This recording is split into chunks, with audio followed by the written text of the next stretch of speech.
Alright, so if you get pulled over by the police in Bangkok, Thailand, what do?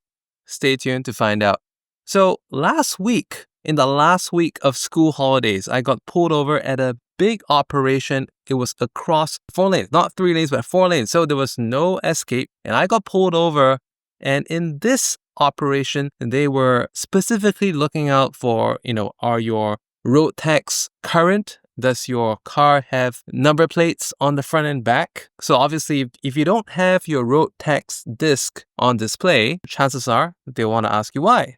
And if they ask you why, they also want to check, is the car you're driving doesn't match with the number and details that you have on your number plate. Because they have these systems on their phone. It's like a smartphone with a special software. And this actually links up to the traffic database, and they can check whether your vehicle is correctly registered. Why does this happen?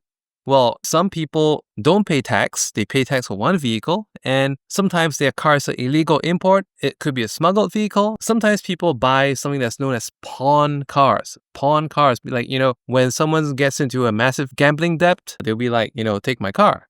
And the gambling den owner is like, whatever, I'll find someone who can take it. There's a lot of people that can take pawn vehicles, because what someone does is that whether the car is on a lease or if the car is bought, it doesn't matter to them. Whatever it is, they know that they can extract some fair value from this vehicle. So they take the car keys, they take your car, and they sell it across a pawnbroker, and those who buy it will then swap out a number plate of a car that is not pawned. So essentially, some of the Mercedes and Porsches and Ferraris could be driven around with a Honda Accord's number plate. Well, that's basically what happens. So what to do, what not to do in these situations? Like in my instance, I was not driving my own vehicle because my own X5 was on repair. My mechanic gave me a car for loan. And like my daughter actually asked me, like, you could have done that trick, as in like pretend not to understand. Speaking highly accented English is one way, or to speak in Chinese, and this used to work quite well. But this time around, there were a few reasons why I didn't do that. And as a matter of fact, I also wanted to praise the Thai police this time around, because in this recent operation, which probably lasted like 3 or 4 hours in the afternoon, they were all very polite. It was like a customer service mindset, and they were basically just out there doing their job. It was one of those things that they were doing it very properly. I mean, in Thailand, if you've been here for a while, or let's say if you're here looking for advice, I would like to inform you that there are official and unofficial roadblocks that are set up. Unofficial roadblocks is basically like when a single police truck parks roadside and you put like a cone there, and then, basically, just try to stop everyone over. That's like an unofficial roadblock. An official operation, typically like, they would even have a tentage where people can go over to, and then there'll be chairs set up. There would be, like books of summons tickets for them to write out receipts. And these days, like the recent one I was at, they even had these devices that look like your mobile crypto processors. What it basically does is that, you have the option to pay by QR code as well. So if you're a foreigner and you signed up for one of the bank link-up programs, or was it with Kasikorn Bank or something else, that you could actually, like prepay into a spending wallet, and you can use the QR pay feature, across all the Thai banks and in all the Thailand stores these days accept QR payment. So actually offered like QR payment on the spot as well. So this clearly wasn't one of those like, the unofficial type of roadblocks. Unofficial roadblocks are the ones that, like I mentioned, if you make a U-turn, like it could be a policeman that is looking to make a few quick bucks to stop you over and, to save you the hassle of going to a police station to reclaim your driver's license or your passport. Indirectly, you would be expected to hand over a small bribe. But the one I recently experienced, it's not one of those. Also because the place I experienced it, they're not specifically targeting tourists, but it's like everyone and anyone. Exactly. It was like closing off all the lane. Okay, and why did I not try to weasel out of it? Okay, number one, I already mentioned that was a very properly set up roadblock. Secondly, because the vehicle was not my vehicle, it was on loan to me.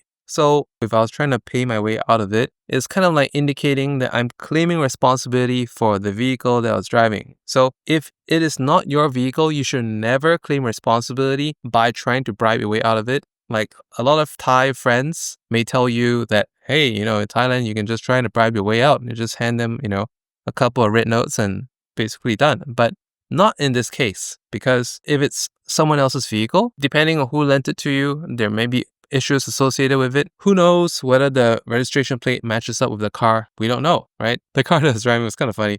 Like the number plate didn't match up and there was an engine swap. They actually asked me to pump the hood, but the hood could not be released through mechanical reasons. There was like this lever in the front. I was like, I told the officer, well, I can try to pop it, but this lever here, you got to pull it out and the lever is like, swing all over the place. It can't be lifted up because I vaguely knew that this car had a swapped engine. I didn't want any like problems with that. Eventually, he was like, okay, this car, I cannot find it on the system. Is there anything in this car that can possibly let me know who is the owner? Because at that point of time, the workshop owner was overseas getting some parts. So he's not around, not picking up the phone. There wasn't an alternate contact number. I did try to contact him. He didn't pick up. Of course, that's the first thing that you should probably do, right? So if you're driving someone's car and you get into a roadblock, get that person on the phone and put them to the police officer. Probably save you a fair bit of trouble. In my case, that was not an option. So the police officer said, have you tried looking into the glove compartment or something? Could there be some documents lying around that indicate who this is? Like, is there any insurance information? Is there any bills or whatever? Just take out the whole lot and let me review them. So I did as told. And I said, okay, there you go. This looks like a road tax receipt, but it's an old one. Okay, this car has not paid tax for 2 years. The vehicle was number changed, but I can still trace back the original number on the records. I was like, okay, great. I would just like to confirm that the engine code is the same as what's inside the hood, but we can't do that. So I suppose I can't do anything about that bit. So what I did was like, I just want to make this very clear. I'm not going to be paying for his thing because this is his car. It's not mine. The bill should not be in my name. I mean, you've taken my driver's license, but please put the summons in this person's name. So that can actually be done. The last thing you want, especially with a foreigner, is to get charges in your name because it gets very messy. Like if there's any problems in legally recording the thing, you don't want these things to get in a situation where, your visa renewal gets declined. And, that's really messy. You don't even want to go there. It's not worth it. So did I handle it the best I could? I think so. I think I handled it pretty well. And I was quite glad that it was a very clean operation. It was very service mindset. I never thought I'd actually say this. I mean, the tone of all the officers at that roadblock, they were all like, we're just doing our job. We don't want to cause anyone any unnecessary sadness or upsetness or whatever. So, let's just try to make this easy for everyone, for you and us. So I had a very good vibe today. I was very happy with it. I ended up paying like in cash for this thing, and they said, could you please settle this on here? Like you could claim it back from the workshop. Okay, fine. I'll just pay first. I'll claim it back.